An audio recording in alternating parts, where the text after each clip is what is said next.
நமஸ்காரம். உங்கள் அன்பிற்கும் அபிமானத்திற்கு ஒரு வித்யாபுத்திர வித்யாராஜா குளத்தூர் பேசுகிறேன். ஸ்ரீமாத்திரை நமக. இதனுடைய 1237வது வீடியோ. இந்த வீடியோவில் 3ஆம் நாள் லலிதா திருசதியினுடைய பாஷ்யத்தை பார்க்க போகிறோம். நேற்று வரைக்கும் 40 வரைக்கும் பார்த்துருக்கோம். 41லேருந்து ஒரு பார்க்க போகிறோம். இப்போ அதிமதுரசாபகஸ்தாம் அபரிமித ஆமோதபான சௌபாகியம் அருணாம் அதிசய கருணாம் அபிநவ குலசுந்தரி வந்தே. 41 ஈகார ரூப பஞ்சசதி மந்திரத்தின் 3வது அக்ஷரமான ஈகார வடிவமானவள். மேலும் அகாரம் விஷ்ணுவையும் ஈகாரம் விஷ்ணுவின் தங்கையையும் குறிக்கும் என்பதால் விஷ்ணு சகோதரியாக விளங்குபவள். என்பதற்கு வியாபித்தல் என்று பொருள். புத்தியை வியாபிக்க செய்பவள். இசித்திரி இச்சாசக்தி கிரியாசக்தியாக விளங்கி உலகில் நடக்கும் அனைத்து காரியங்களையும் இயக்குபவள். ஈப்சிதாத பிரதாயினி. 43 நாம் வேண்டும் பலன்களை அளிப்பவள். நம் கர்மாக்களுக்கு ஏற்ப பலன்கள் அமைகின்றன. கர்மாவுக்கு தானே பலன் தரும் சக்தியை தானே பலன் தரும் கிடையாது. பலனை தரும் பலதாதா ஆக இருப்பது அம்பாள் தான். மேலும் ஈப்சிதா என்றால் உபனிஷத்துக்களால் ஆராயப்பட்டவள் என்று பொருள். அர்த்தம் என்றால் மோட்சம் என்று பொருள். உபனிஷத்துக்கள் சொல்லப்படுகின்ற கருத்துக்களை கொண்டு அறிந்து அதை மனதில் கொண்டு தியானிப்பவருக்கு மோட்சத்தை தருபவள் எடுத்துக்கலாம். ஈப்சிதாத பிரதாயினி. அடுத்ததாக 44 ஈத்திருக்கித்திய வினிதேசிய. இப்படிப்பட்டவள் யாராலும் சொல்ல முடியாத தன்மை வாய்ந்தவள். ஈத்திருக் என்றால் இப்படிப்பட்டவள். ஈத்திருக்கு என்றால் இப்படிப்பட்டவள் என்ற அர்த்தம்.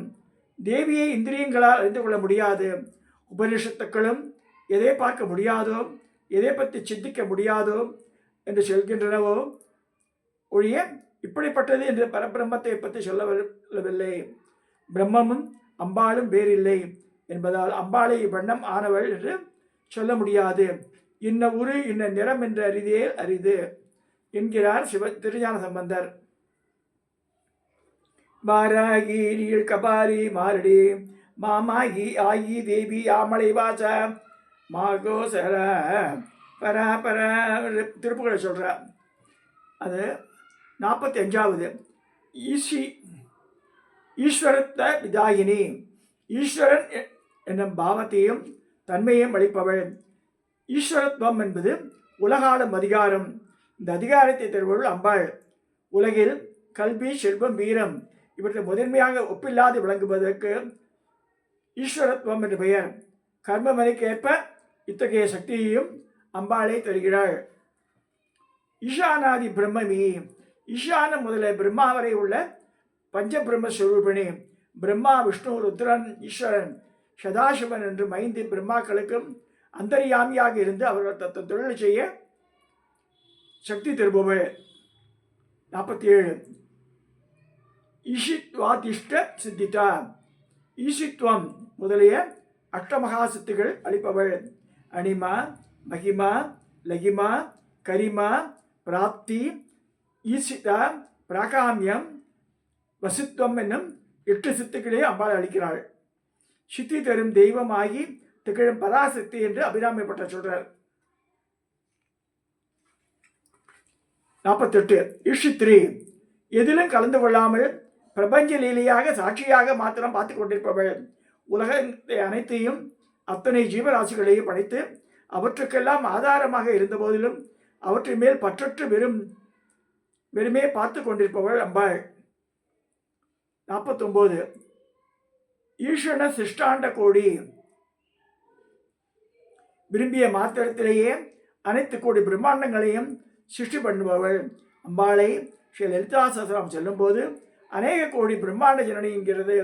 காரியமே இல்லாத தன்னால் தானே நினைத்து ஆனந்தமாக இருக்கும் பிரம்ம சிருஷ்டி பண்ணுவோம் என்று விரும்பிய மாத்திரத்திலேயே அநேக கோடி பிரம்மாண்டங்கள் உண்டாகின. அது சொல்லியிருக்கு. ஈஸ்வர வல்லபா 50வது நாமாவளி. பரமேஸ்வருடைய பத்தினி. பரமேஸ்வரன் கட்டிய திருமாங்கல்யத்தை அணிந்திருக்கும் கழுத்துடன் கூடிய காமேஸ்வர பத்த மாங்கல்ய சூத்திர சோபித கந்தரா என்று அம்பாளை போற்றுகிறது லலிதா சஹஸ்ரநாமம். ஸோ லலிதா சஹஸ்ரநாமம் மேலும் சதாசிவ குடும்பினி சதாசிவ பதிபிரதா மிருடாணி வாமகேஷி ஸ்வாதீன வல்லப சம்புமோகினி யோமகேஷி சர்வாணி வாமதேவி மனோன்மணி மகேஸ்வரி என்றால் சொல்லிருக்கு. எல்லாமே பரமேஸ்வர பத்தினிக்கு அதை ரெஃபர் பண்ணுறது. 51 ஈடிதா வேதத்திலும் ஆகமங்களிலும் புராணங்களிலும் துதிக்கப்படுபவள். வேதங்களும் உபனிஷத்துக்களும் யாரை பற்றி ஆராய்கின்றமோ பராசக்தி. 52 ஈஸ்வர தாங்க சரீர பரமேஸ்வரி பாதி சரீரத்தை உடையவள். யாதே ருத்ர சிவாதனு என்று ருத்ரம் சொல்கிறது. ஸ்ரீ லலிதா சகஸ்ரநாமம் இதையே ஸ்ரீகண்டாத்த சரீரணி காந்தான் அகாந்தா காந்தாந்த விக்கிரகாலே சொல்றது.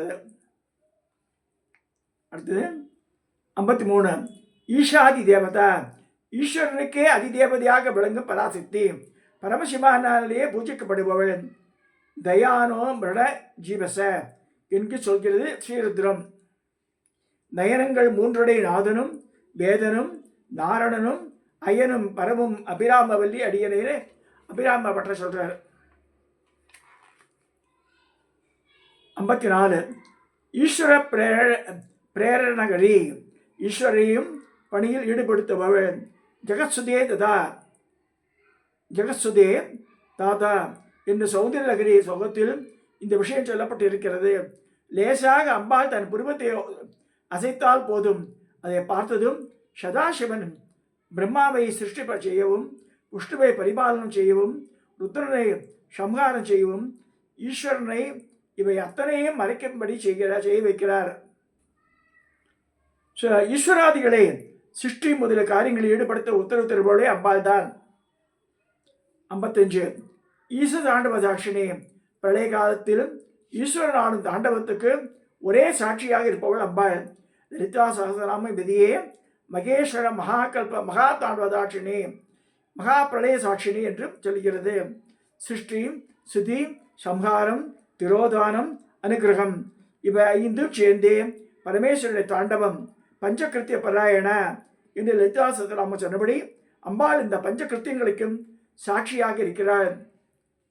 58 ஈஸ்வர சங்க நிலைய ஈஸ்வரனுடைய மடியில் வீற்றிருப்பவள். லலிதா சகஸ்ரநாமம் அம்பாளை சிவகாமேஸ்வரங்கஸ்த சிவா சுவாதீனவல்லபான்னு வருது. இந்த விஷயத்தை சொல்கிறது. ராத்திரி சித்தமும் அம்பாள் பிரம்மாவின் முகத்திலும் விஷ்ணுவின் மார்பிலும் ஈஸ்வரர் மடியிலும் வீற்றிருப்பதாக சொல்கிறது. ஈத்திபாதா வினாசினி 57 விதிவசத்தாலோ எதிர்பாராதோ வரும் துன்பங்களை அளிப்பவள். விதிப்படி வரும் பயனை அனுபவித்தே ஆக வேண்டும். இது பொது விதி. ஆனால் அம்பாளை உபாசனை இவர்களுக்கு இந்த விஷயத்தில் விதிவிலக்கு அமைந்துள்ளது. அவர்களுக்கு பிராராத்த கர்மாவினாலோ வேற காரணங்களினாலோ உண்டான கஷ்டங்களை அம்பாள் போக்கி விடுகிறாள். 58 ஈகா விராகிதா தன்னால் அடையப்பட வேண்டிய எதுவும் இல்லாதவள். ஈகா என்றால் நம்மிடம் இல்லாத பொருளை அடைய வேண்டும் என்ற மாசை யாதுமாகி நிற்கின்ற சக்தியான அம்பாளுக்கு வேண்டுவது எதுவும் இல்லை. எல்லாமே தன்னிடம் வந்து என்பதால் தன்னிடம் இல்லாத எதுவும் இல்லை என்ற தன்மை கொண்டவள் அம்பாள். ஈச சக்தி 59 ஈஸ்வரனுடைய சக்தியாக விளங்குபவள். இது சந்தேகிக்க இடமில்லாதவாறு ஆதிசங்கரர் சௌந்தரகிரி முதல் சோகத்திலேயே சிவசக்தியா யுக்தோ யதி பவதி என்று சொல்லியிருக்கிறார். அம்பாளுடைய சக்தி இல்லாவிட்டால் பிரம்மாதி தேவர்களால் ஒன்றுமே பண்ண முடியாது. ஈஸ்வரனும் ஒன்றும் செய்ய முடியாது. அம்பாள் தன் சக்தியினாலேயே பிரம்மாதி தேவர்கள் தங்கள் காரியங்களை செய்கின்றனர். 60 ஈஷிஸ்மிதானனா புன்னையை பூத்த முகம் கொண்டவள். இதையே தகராஜவலன்முகி என்று சொல்கிறது லலிதா சகஸ்ரநாமம். இந்த புன்சிரிப்பால் மந்தஸ்மித பிரபாபூர மஜ்ஜத் காமேஷமானச என்று லலிதா சகஸ்ரநாமம் சொன்னபடி காமேஸ்வரோட மனத்தை பறிப்பவள் அம்பாள். 61 லால ஆரம்பிக்கிறது. லகார ரூபா பஞ்சசிதி மந்திரத்தின் 4வது அக்ஷரமான லகார வடிவாக இருப்பவள். மேலும் புத்தி சக்தியே வெள்ளமாய் வந்திருப்பது போல் லகாரம் என்ற பொருள் உண்டு. லலிதா உப்பு உயர்வற்ற அளவுடன் உடையவள். 3 லோகத்திலும் தேடினாலும் கிடைக்காத இணையற்ற அழகு சிவசுந்தரி. இவ்வுலகில் நாம் காணும் அழகு அனைத்துமே அம்பாளின் அழகில் ஒரு திருத்துளியே. அம்பாளின் அழகை பிரம்மாதி தேவர்களால் வர்ணிக்க முடியாது. அழகு வெள்ளம் என்ற பொருள் கொண்ட சௌந்தரிய நகரியை ஆயுஷக்கரர் அம்பாளின் அழகை ஆச்சரியமாக வர்ணித்திருக்கிறார். 63. லக்ஷ்மி வாணி சேவிதா. லக்ஷ்மியாலும் சரஸ்வதியாலும் சேவிக்கப்படவள். சசமரமாவாணி சவ்ய தட்சண சேவிதா என்ற விஷயத்தையே லலிதா சஹஸ்ரநாமம் சொல்கிறது. சேவை என்பது அர்த்தம் எந்த நேரத்திலும் என்ன உத்தரவு விடுவாளோ என்று கண்ணுவை கொட்டாது பார்த்து கொண்டிருப்பது. செல்வம் அனைத்தையும் தனது லக்ஷ்மி, கல்வி ஞானம் அனைத்தையும் தனது சக்தி சரஸ்வதி. எனவே சர்வ ஐஸ்வர்ய சக்தியும் சர்வ ஞான சக்தியும் அம்பாளை வணங்கி கண்கொட்டா ஜீவிக்கின்ற என்று பொருள் கொள்ள வேண்டும். லாக்கினி 64. சர்வ பிரம்மாண்டமும் யாரிடமே பிறந்து யாரிடம் ஒடுங்குகிறதோ அந்த ஆனந்தமயமான பிரம்மமாய் இருப்பவள்.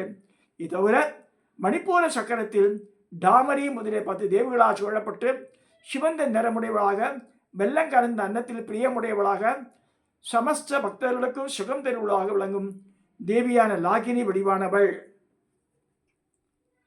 லலனா ரூபா 65. பெண் வடிவில் இருப்பவள். அதாவது யாருடைய ரூபத்தை பெண்கள் இருக்கிறார்களோ அந்த பராசக்தி. வித்யா சம்ஸ்தா தவ தேவி பேத சத்ரிய சம்ஸ்தா சகலா ஜஸ்ஸு சத்ரிய சம்ஸ்தா சகலா ஜகஸ்ஸு என்று தேவி மாத்தியம் சொல்கிறது. அதாவது உலகில் உள்ள அனைத்து ஸ்திரீகள் வடிவாக இருப்பவள் அம்பாள் தான். அத்தனை வித்தியை வடிவாக இருப்பது அம்பாள் தான். லசத் தாடிம பாடல. புதிதாக மலர்ந்த மாதுளம்பூவும் பாதிரிப்பூவும் சேர்ந்த நிறத்தை உடையவள். மாதுளம்பூ சிவப்பு நிறம், பாதிரிப்பூ வெண்மை நிறம். இவ்விரண்டும் கலந்த நிறமுடையவள்.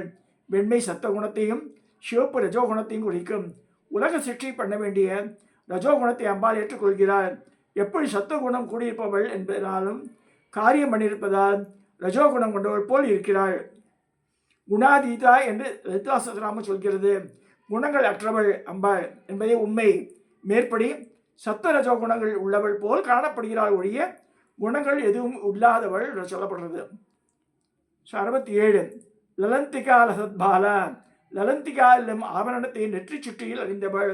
இந்த ஆபரணத்தில் சுற்றி முத்துக்களும் மத்தியில் நவரத்தனங்களும் இருக்கும். ஒரு வகை நெற்றி பதக்கம். 68.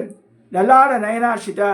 நெற்றி கண் கொண்ட ருத்ரனால் பூஜிக்கப்படுபவள்.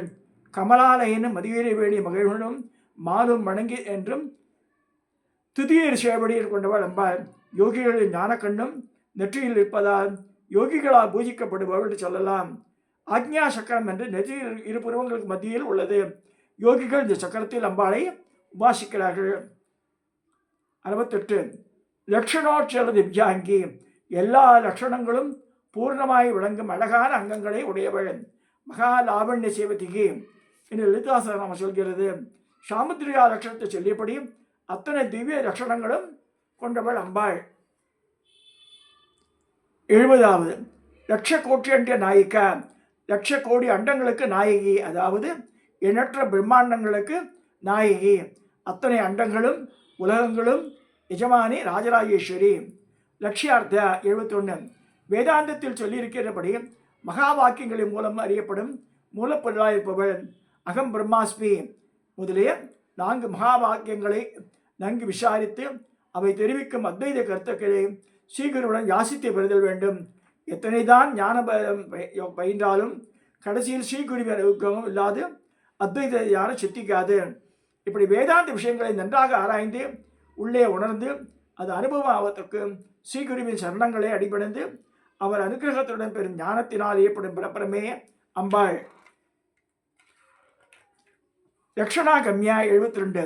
எந்தவித குறிப்புகளாலும் அடையாளம் காட்ட முடியாதவள். அறிவை எதனால் அறிய முடியும் என்று கேட்கிறது வேதம். அறிவாலேயே தான் அறிவை அறிய முடியும். இவ்விதமான குறிப்புகளை கொண்டு அறிய முடியும் என்ற அம்பாள் விஷயத்தில் நடக்காது. லத்வகாமா 73. எல்லா ஆசைகளையும் பூர்த்தி ஆனவள்.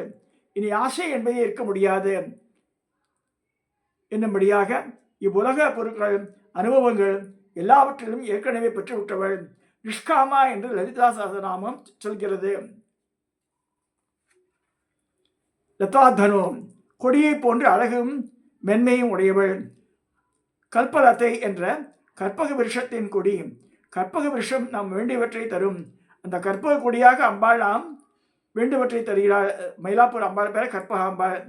பிங்களை நீலி செய்யாள் வெளியாள் பசுப்பெண் கொடி என்றும் சுடரின் கலைமீதி தோன்றும் சடைமுடி குன்றில் ஒன்றிப்படலும் பரிமள பச்சை கொடி என்று போற்றுகிறது அபிராமி அந்தாதி. 75 லலாமராஜ தலிகா நெற்றியில் கஸ்தூரி பொட்டு கொண்டவள். எல்லோருக்குமே நெற்றியில் குங்குமிட்டுக் கொள்ள வேண்டும். முக்கியமாக ஸ்திரீகள் ஆக்ஞா சக்கரமாக புருவத்தின் மத்தியிலும் தலைவெகட்டிலும் குங்குமம் கட்டாயம் இட வேண்டும். அம்பாள் தன் பதியாகிய பரமேஸ்வரனை எண்ணி தானும் இவ்வாறே நெற்றியில் குங்குமம் போட்டு வைத்துக் கொள்கிறாள். லலிதா சகஸ்ரநாமம் இந்த விஷயத்தை முகச்சந்திர கலங்காப மிருகநாபி விசேஷகா என்று சொல்கிறது. லம்பை முக்தா லதாஞ்சிதா 76 முத்துமாலைகளை அணிந்தவள். அழகான முத்துமாலைகளை பலவற்றை அணிந்திருப்பவள். ரத்னை கிரைவேய சிந்தாக லோலாமுத்தா பலாந்தா என்று லலிதா சகஸ்ரநாமம் சொல்கிறது. அங்கும் இங்கும் லேசாக ஆடும் முத்துமாலைகளை அம்பாள் அணிந்து கொண்டிருக்கிறாள். 77 லம்போதர பிரசு லம்போதரனாகிய மகாகணபை பெற்றெடுத்த தாய் ஸ்ரீ லலிதா சகஸ்ரநாமம் காமேஸ்வர மகோலோப கல்பி ஸ்ரீ கணேஸ்வரா என்று சொன்னபடி காமேஸ்வர முகத்தை பார்த்தே மகாகணபதியை சிருஷ்டி பண்ணினாள் அம்பாள். லப்யா அடையத்தக்க பொருளாய் விளங்குபவள். இவ்வுலகில் அடைய வேண்டிய ஒரே பொருளாக விளங்குபவள். மற்ற விஷயங்கள் செல்வம் பொருள் சித்திகள் இவற்றால் உண்மையாக ஆனந்தம் கிட்டாது. நாம் இவ்வுலகில் ஆட வேண்டிய ஒரே பொருள் அம்பாள் தான். அவள் அனுகிரகம் தான் வேணும் நமக்கு. 79 லக்ஷாட்சியா ஞானம் கொண்டவள். லஜ்ஜா என்ற அம்பாளை அழைக்கிறது லலிதா சகஸ்ரநாமம். யா தேவி சர்வபூதேஷு லஜ்ஜா ரூபேண சம்சித என்று தேவி மகாத்மியம் சொல்கிறது. பதிபதிகளுக்கு முக்கியமான லட்சணமான ஞான வடிவாக விளங்குபவள்.